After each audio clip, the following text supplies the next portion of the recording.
So last time we talked, I went over my empty studio tour, right? A place where I could film content, but also do a lot of editing, post-production work, content creation, all that good stuff. So this office/studio will serve as both, right? And I'm very fortunate enough to have a second bedroom where I could do these things, because the time before it was more like I was doing everything in the living room. I was sitting at my kitchen island, editing, sitting on the bed, sitting on the couch, editing everything on my laptop, and it caused a lot of back pains and I was definitely uncomfortable. But now that I have a full-on desk and got it to where I like it, and it's about 95% done. It's not all the way done, but I just had to show you guys. So this video, we're gonna talk about my desk setup, but also the past week, I've gotten a collab with a furniture brand and I was able to secure a love seat, so a sitting area in here and some other things. And I wanna go over that stuff with you guys. And so without further ado, let's get into this desk setup. So for starters, initially when I looked at a desk, I wanted something that I could be productive on. And also I wanted it to be large as well. So I was definitely looking for a standing desk, right? But also I wanted something that was at least 5 to 6 feet long, pause, because I knew exactly what I wanted and what I envisioned the desk to look like and how much space I actually need. So I picked up this desk from IKEA. It's called a Bekant desk.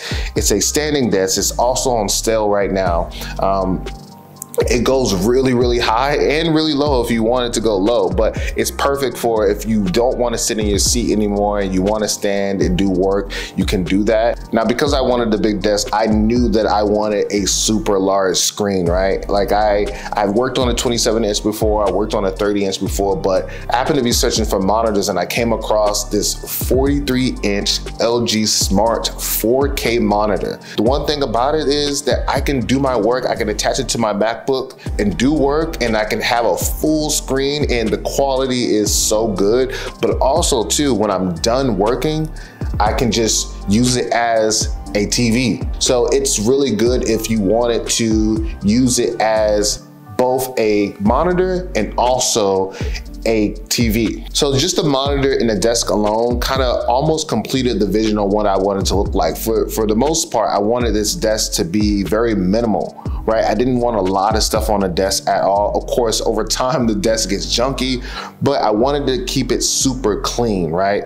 So the next step was to get a sound system, right? Something that was gonna sound good. And for this particular place, this whole house, I wanted to go with Sonos. So these are the first 2 speakers that I picked up. Now, I didn't get the brand new Sonos Eris 100, right? I got the model before it, and it works. It's a smart speaker.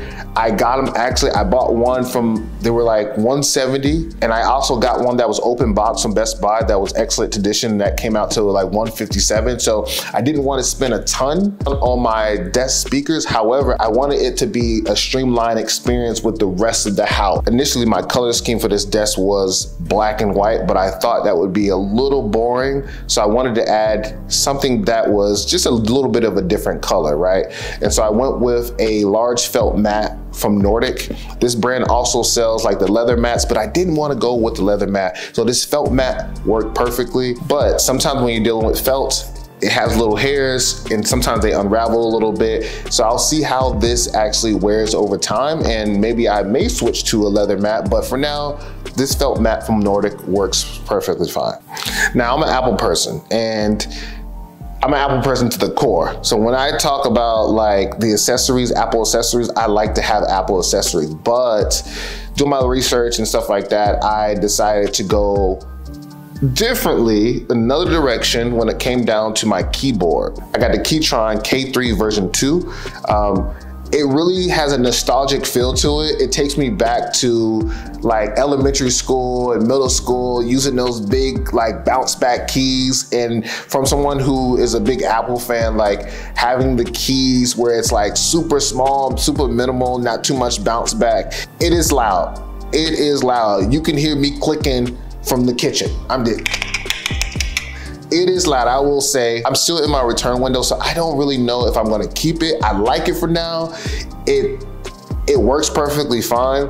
However, I might go back to Apple and get just like that slim, modern keyboard. But for now, it works, love it. And of course, when I went to IKEA, I picked up a fox plant just to put it on my desk to bring it to life a little bit, give it a little bit of a color. It's one of those things where the desk felt a little boring, and just adding this pop of green, it brings it to life a little bit. Now, setting up this desk, I did a lot of research, and I was going on everybody's TikTok who does desk setups for content, right? And everyone had a place where they put their headphones, and I was like, oh, that's a great idea. I should do that. And so I picked up this Gevo Ears headphone stand. So I initially thought this stand was too tall, and I had to make a workaround. So I ended up putting it behind my Sonos speakers, and just putting it behind just actually did it justice. So I don't want to touch it. I think it's perfect where it's at. I do like the wood grain finish it has at the top of the stand, and that right there just kind of brings the whole aesthetic together for the desk. And for the chair, I went with a simple office chair from FlexiSpot. It was very affordable, got it off Amazon. Also, everything that you're seeing on this desk is linked down below in my description. Check that out if you're looking to get anything for this desk. Overall, this desk is everything that I needed for productivity. If I wanted to do post-production editing, if I wanted to watch TV, this desk, the sound system with the Sonos, it is perfect for me. And if you like it, again, like I said, all my links are down in the description below. Check them out. But before we end this video, I want to go over to this very couch that you're looking at right now. The one thing I absolutely needed was a love seat, somewhere to sit in here. And there's a wall between my closet and my bathroom. And between that wall is about 65 inches. And I'm like, damn, what am I gonna find that is 65 inches and smaller, right? When I say everything works like it's supposed to, everything just happens when it's supposed to, I end up getting this collaboration, and I found this love seat. It's called a 60 inches. So just right, it's a 60-inch Ray love seat. And they have multiple colors. So I went with this velvety green color. And when I say I am so happy about how it turned out, how it looks now, it's not the most comfortable. I will say that. It's not the most comfortable. However, I'm breaking it in, and over time in these last few days, it has become a little bit more comfortable. I think it just needs to be broken in. But this love seat has really sparked this room. And I added my favorite painting to go just above it. You guys have seen this painting in my last house. So this had to come with me when I moved. This painting right here is my absolute favorite. But to add to this love seat, I got the wall end table. Now this end table is super small. It is for just drinks, and if you want to lay your phone there, you can, but super modern, super low profile. And this thing is heavy. It has a ball base that I actually really like, a small stem, and then the plate is nothing about 6 inches.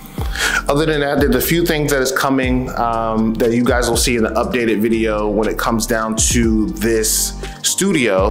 There's still a little echo in here. You guys can probably hear it in this mic. So the one thing I do need to add is I need to add a rug. Also, I'm gonna add my record collection in here. I finally found a nice audio table for my records, and it took me weeks to find the perfect one. And hopefully because y'all know when stuff gets delivered and you open it, it doesn't look the way it was supposed to look. And I can attest to that because we just got bar stools in, and them joints is trash. But also I wanna do some wood panels on this particular wall. We'll see about that. That's gonna be another video. Other than that, oh, some plants. Gotta add some plants in here, but I really want this to be a cozy spot to where I can just work, where I can just relax if I need to relax and decompress. And also having a great view of the city. Man, I can't beat it. I can't beat it. But as always, if you made it this far in this video, thanks for watching. It's your boy JB signing off. I'll see you guys next week in the next video. Peace.